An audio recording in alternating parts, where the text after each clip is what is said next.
भगवान राम को जो ज्ञानामृत का मंगलमय प्रसाद सेवन करा चुके हैं, वही मंगलमय प्रसाद भगवान लक्ष्मी नारायण देव की अपार कृपा से हम सबों को प्राप्त होता आ रहा है और आगे भी श्री हरि देने की कृपा कर रहे हैं। पूर्व का प्रसंग, काकभूषुंडी जी महाराज विद्याधर के ऊपर कृपा कर रहे हैं, अमूलक वचनों का प्रसाद उसको दे रहे हैं। जो ही प्रसाद भगवान वशिष्ठ जी महाराज राम भगवान को दे चुके हैं, जो ही मंगलमय प्रसाद भगवान लक्ष्मी नारायण देव की अपार कृपा से हम सबों को प्राय नित्य ही प्राप्त होता आ रहा है।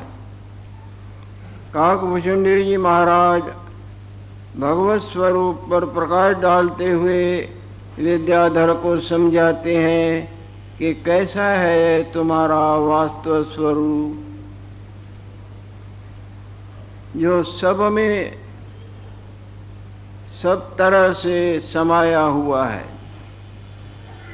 जिस तरह कपड़ों में सब तरह से क्या ताने क्या बाने में रुई समाई रहती है। दिखता तो कपड़ा है पर बुद्धिमता से देखें तो सवाए रुई के और कुछ नहीं। जिस तरह अपना ही जागृत रूप स्वप्ने के सब जड़ चैतन्य सब में समाया हुआ होता है, निद्रा से दिखते तो हमको और हैं, जड़ भी चैतन्य भी हम भी तुम भी, पर वास्तव में जागृति उनमें समाया हुआ है न। खोल के देखें तो सवाए जागृत के कुछ नहीं, और निद्रा दोष से देखें तो जागृत नहीं, वो सब पड़े भासते हैं। इसी तरह आत्म भगवान जो सब में अंदर बाहर समाये हुए हैं और सूक्ष्म है, इसलिए वो दुर्विज्ञ है। वो दुर्विज्ञ कहिए दिखने में इंद्रियों का विषय नहीं, दिखने में नहीं आता। कोई भी इंद्रिय आत्म स्वरूप को जमता करके नहीं पकड़ पाती।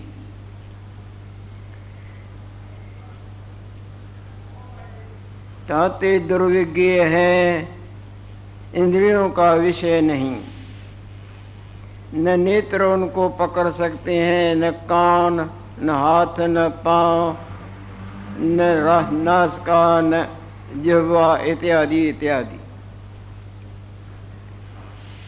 इंद्रियों का विषय नहीं। अज्ञानियों को अज्ञान करके दूर है। जैसे निद्रा वालों को निद्रा करके जागृत दूर है, और ज्ञानवानों को ज्ञान करके निकट है।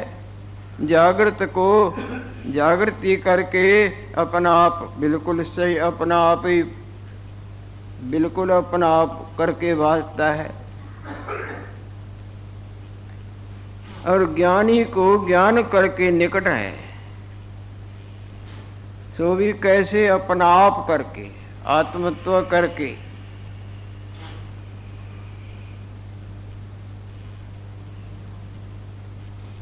जब ज्ञान का प्रकाश होता है, ज्ञान निद्रा से प्राणी जगता है, तो इस मायामय रूप की अपनपो की भावना विलीन हो जाती है और ब्रह्म स्वरूप की भावना ठाठा मारने लगती है। जब किसी नदी नाले की बूंद गंगा में आती है तो वो जो पहला वो रूप अपना मानती थी, वो मानना खत्म हो जाता है, गंगा ही देखती है नहीं।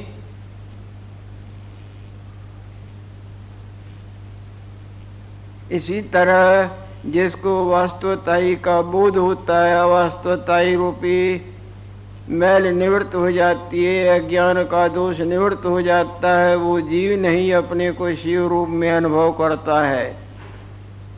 जैसे पाठ वाले रूप में क्रिया करते हैं, पर अंदर अपने को और रूप में अनुभव करते हैं ना।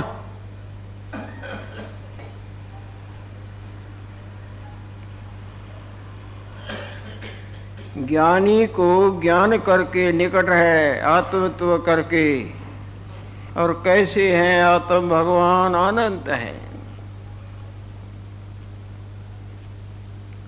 और सब में सब कुछ वही तो है।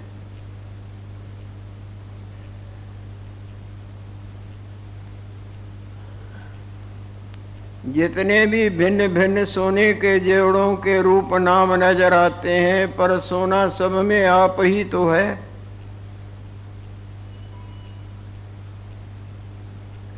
अनंत है और सर्वव्यापी है।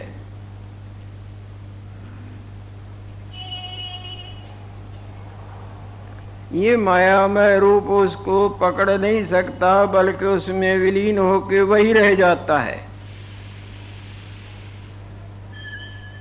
जानत तुम्हें तुम्हें है जाई। पूर्व का प्रसंग काकभूषुंडी जी महाराज विद्याधर को समझाते आ रहे हैं। जो विवेकामृत गुरु वशिष्ठ जी महाराज राम भगवान को दे चुके हैं, जो हम सबों को लक्ष्मी नारायण देव की कृपा से प्राप्त होता आ रहा है। काकभूषुंड जी महाराज कह रहे हैं, हे विद्याधर,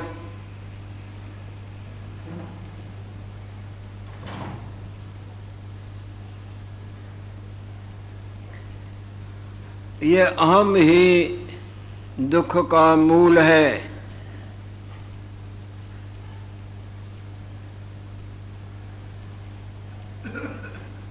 जिस तरह बीज से सारे वृक्ष का पसारा प्रकट होता है,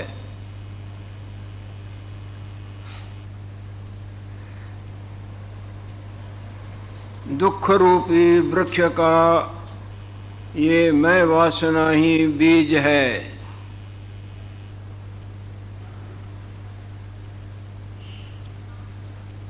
आत्म विचारते ये हम वासना निवृत्त होती है।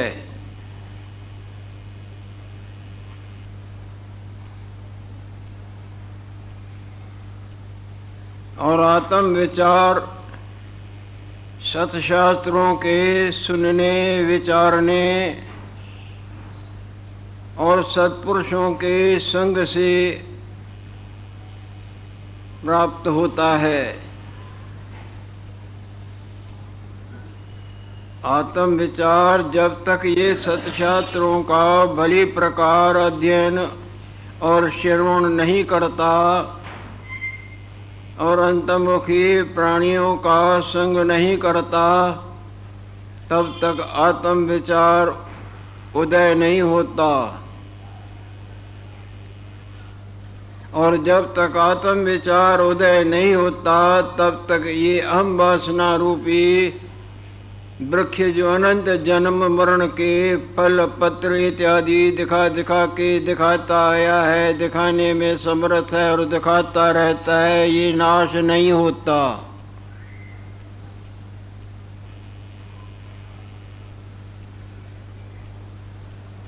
जब इस अहम वासना का नाश होता है, तभी आत्म पद का साक्षात्कार होता है।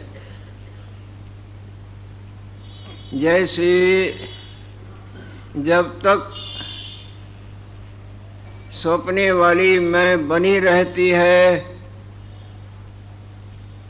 तब तक सपने के अनंत प्रकार के दुखों से कोई नहीं छूटा, न छूट सकता है, न छूटेगा, और न इसको अपने जागृत रूप का साक्षात्कार होता है।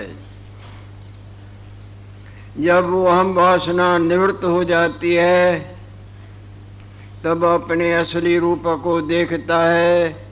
असली में नकली होता ही नहीं। जैसे प्रकाश में अंधकार होता नहीं।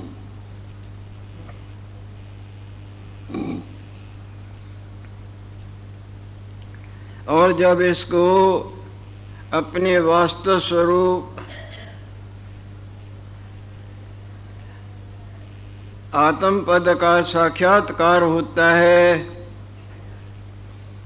तब इसकी जो ये मैं वासना है ऐसे नष्ट हो जाती है जैसे रोशनी होने पर अंधकार होता ही नहीं। जब अंधकार नहीं तो अंधकार में लगने वाली ठोकरें कहाँ से आएंगी।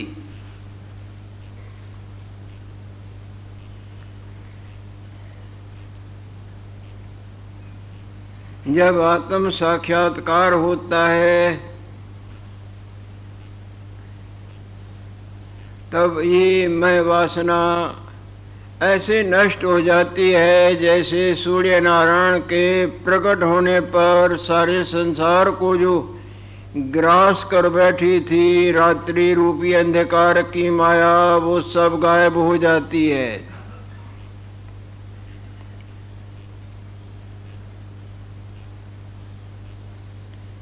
हे विद्याधर,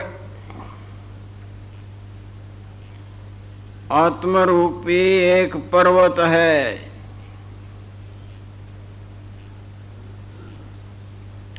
उस पर्वत के ऊपर आकाश रूपी वन है।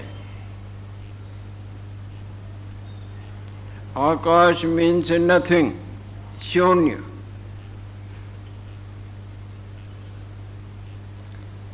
आत्मरूपी एक पर्वत है, तिस ऊपर आकाश रूपी वन है। उस वन में कई संसार रूपी वृक्ष लगे हैं। सारे संसार को मनंद एक वृक्ष के बताए।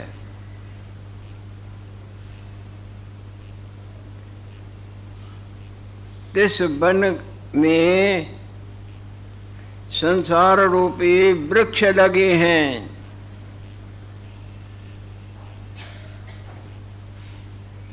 वासना रूपी तिसके रस है, मैं पने की वासना।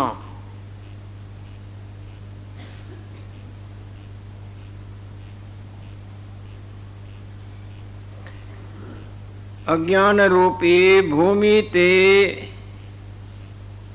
उत्पन्न हुआ है।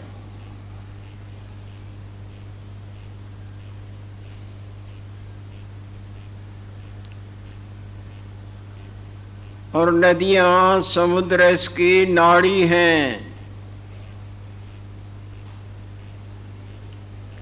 और चंद्रमा तारे इसके फूल हैं।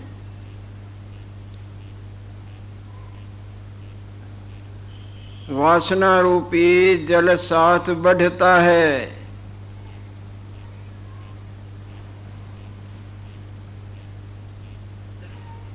ये हम वासना ही तिस वृक्ष का बीज है।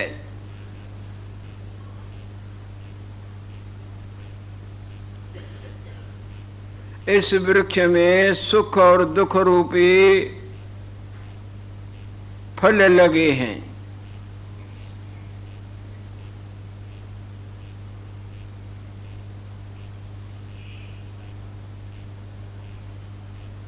और अपने आप का न जानना, एक का दूसरा मानना, अनात्म पद जो है इसमें रस है।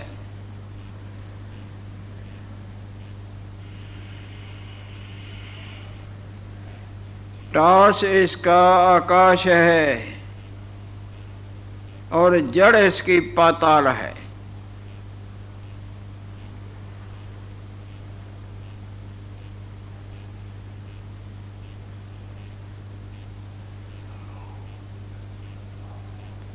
हे विद्याधर, इस वृक्ष को ज्ञान रूपी अग्नि से जलाओ। जैसे सपने वाले संसार को जागृत के अग्नि से भस्म करते हो,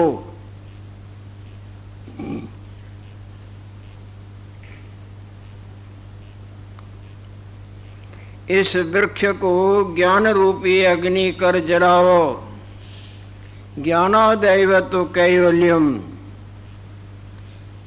जिस निर्दुख पद की, निर्वाण पद में विश्रांति की, जिस आनंद की त्रिलोकी को लोर है, वो तब प्राप्त होता है जब ज्ञान क्या इसको अलभ्य लाभ प्राप्त होता है। सपने वाले सब दुखों से छूट के शांति का, वहाँ के संसार से छुटकारा पाके आनंद का तब इसको लाभ होता है जब जागृत का ज्ञान होता है।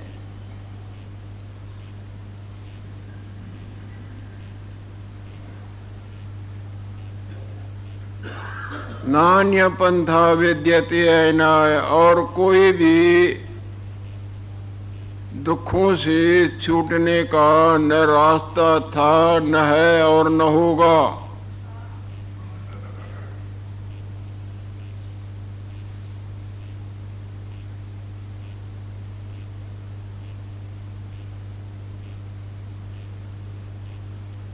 इस वृक्ष को ज्ञान रूपी अग्नि कर जलाओ।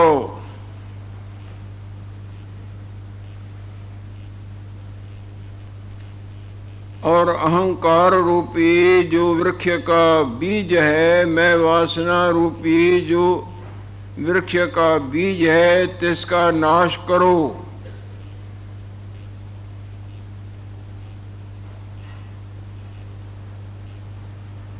हे विद्याधर,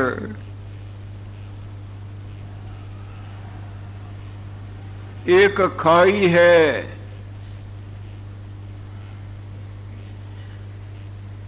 जिसके दो किनारे हैं, जन्म और मरण।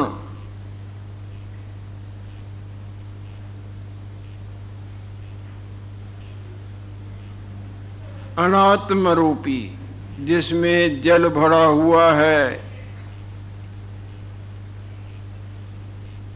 कई प्रकार के वासना रूपी बुदबुदे उसमें उठते रहते हैं। रूपी कई बुदबुदे उसमें उठते मिटते रहते हैं। जिस तरह समुद्र में क्षण क्षण में अनंत बुदबुदे बनते मिटते रहते हैं, इसी तरह विश्व रूपी तस्व के बुदबुदे होते भी हैं और मिट भी जाते हैं।